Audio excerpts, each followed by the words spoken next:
మరి మంచిర్యాల అయిపోయా. మిగతా నియోజకవర్గాల సంగతి ఏంది? మిగతా నియోజకవర్గాలు 5కి 5 అవి బీసీలే. బరాబర్ బీసీలు 100% సీట్లను బీసీలుగా మన ఎస్సీ ఎస్టీ బిడ్డలకు ఉన్నాయి. ఆల్రెడీ రిజర్వ్డ్ వాళ్ళైపోగా మిగిలినవన్నీ కూడా బీసీలు మొత్తం 100%గా ఈ ఉమ్మడి ఆదిలాబాద్ జిల్లా నియోజకవర్గాలను గెలుచుకోబోతా ఉన్నారు. ఇక్కడ ఈ మంచిర్యాలలో 2028లో ఓట్లు జరిగి మనం బీసీలమంతా మన బీసీ బిడ్డకు ఓట్లు వేసుకొని రిజల్ట్ వచ్చినాడు ఓట్ల పెట్టెలు ఇస్తారు కదా, పెట్టెలు ఇప్పినాడు భీమని వేలి మన బీసీ ఎమ్మెల్యే బయటికి వచ్చి మంచిర్యాలలో తిరుగుతుంటే ఎట్లుంటదన్నా? మొత్తం తిరుగుతుంటే మంచిర్యాల కాడ దొరల పాలన నుంచి విముక్తి దొరికినట్టుంటది. భారతదేశంలోనే బీసీలకు పూర్తిగా స్వాతంత్రం రాలే. తెలంగాణలో అయితే బీసీ ముఖ్యమంత్రి అయ్యాడు, మంచిర్యాలలో మర్చిపోలేడు. ఇక సాలరాబాయ్ మీ ఏలుబడి చాలు. మీరేందో తెలుసు, మీ తాను ఎన్ని లంగా కథలు ఉంటాయో తెలుసు, మీరు ఎన్ని బడివాయి పనులు చేస్తారో సాటుకో అన్నీ తెలుసు. ఇక చాలు. మా బతుకు మేము బతుకుతాం. ఇవాళ తెలంగాణ రాష్ట్రంలో నేను ఈ మంచిర్యాల వేదిక నుంచి చెప్తా ఉన్నా, తెలంగాణ రాష్ట్రంలో రెడ్లు వెలమలు పోయి ఢిల్లీలో జంతర్ మంతర్ కాడ కూర్చున్నారు. ఏమని? బీసీలకు రిజర్వేషన్ ఇవ్వాలని కూర్చున్నారు. పులి ఏది?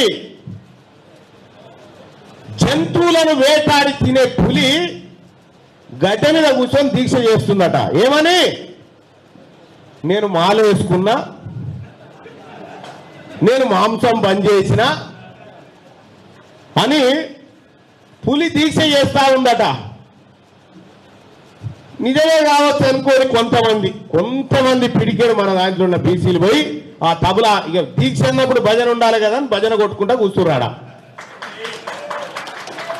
కానీ ఆ పులికి తెలుసు, ఆ పులిది చెవులు విండి జంతర్ మంతర్ కాడ కూర్చోబెట్టి మొత్తం తెలంగాణ చరిత్రలోనే ఇప్పటి వరకు ఈ 75 ఏళ్లలో ఎవరైతే మనకు రిజర్వేషన్ ఇయ్యొద్దని అడ్డుకున్నారో వాళ్ళ ముక్కు పట్టి కూర్చుండబెట్టినారా ఢిల్లీ కాడ.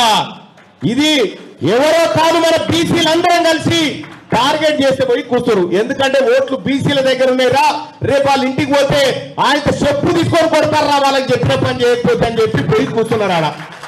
మరి నిజంగా వీళ్ళ కడుపులు ఉందా అయ్యాలని? ఉన్నాయే అన్నా? వీళ్ళకి లేదు. వీళ్ళు టెంట్ వేసారు కదా ఢిల్లీలో, టెంట్ వేసిన ఢిల్లీలో ఇక్కడ కూడా పోయినట్టు కాదు. అయితే టెంట్ వేసారు కదా, నిజంగానే నరేంద్ర మోడీ గారు ఏమో ఇంతగానో నిలబెడుతురుగా, ఇస్తా తీయరా అదాయిగా 42% ఇద్దాం తీ అని అన్నాడు అనుకో, ఈ టెంట్లో కూర్చున్న వాళ్ళు టెంట్ కట్టెలు ఉడవికి నరేంద్ర మోడీని కొడతారు. ఏమని? మేమేదో యాక్టింగ్ కోసం పెట్టుకుంటే నువ్వు నిజంగా చేస్తావా? ఇలా డ్రామా. నిజంగా మీకు మా బీసీల మీద ప్రేమ ఉంటే, నిజంగా టెంట్లో కూర్చున్నటువంటి రాష్ట్ర ప్రభుత్వానికి మా బీసీల మీద ప్రేమ ఉంటే 18 మంత్రి పదవులలో 9 మాకు ఇయ్యన్నా వద్దా?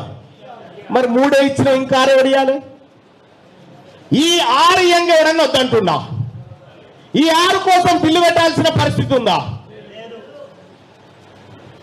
గవర్నర్ని ఇట్లా పిలిచి యోగ్యులతో ప్రమాణ స్వీకారం చేపి అంటే సరిపోయా. అవునా కాదా?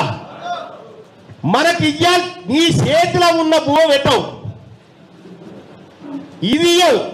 కార్పొరేషన్ పదవులు 50% ఇయ్యవు, ఇవి ఇయ్యడట. కానీ ఒంటె పదవులకు నక్కాశ పడ్డట్టుగా మన కాడ 42 అని కట్టి, ఇక చూడరు మీకు 42 తెస్తున్నా, ఒంటె తలకాయ కిందకి అన్నప్పుడు వస్తుంది.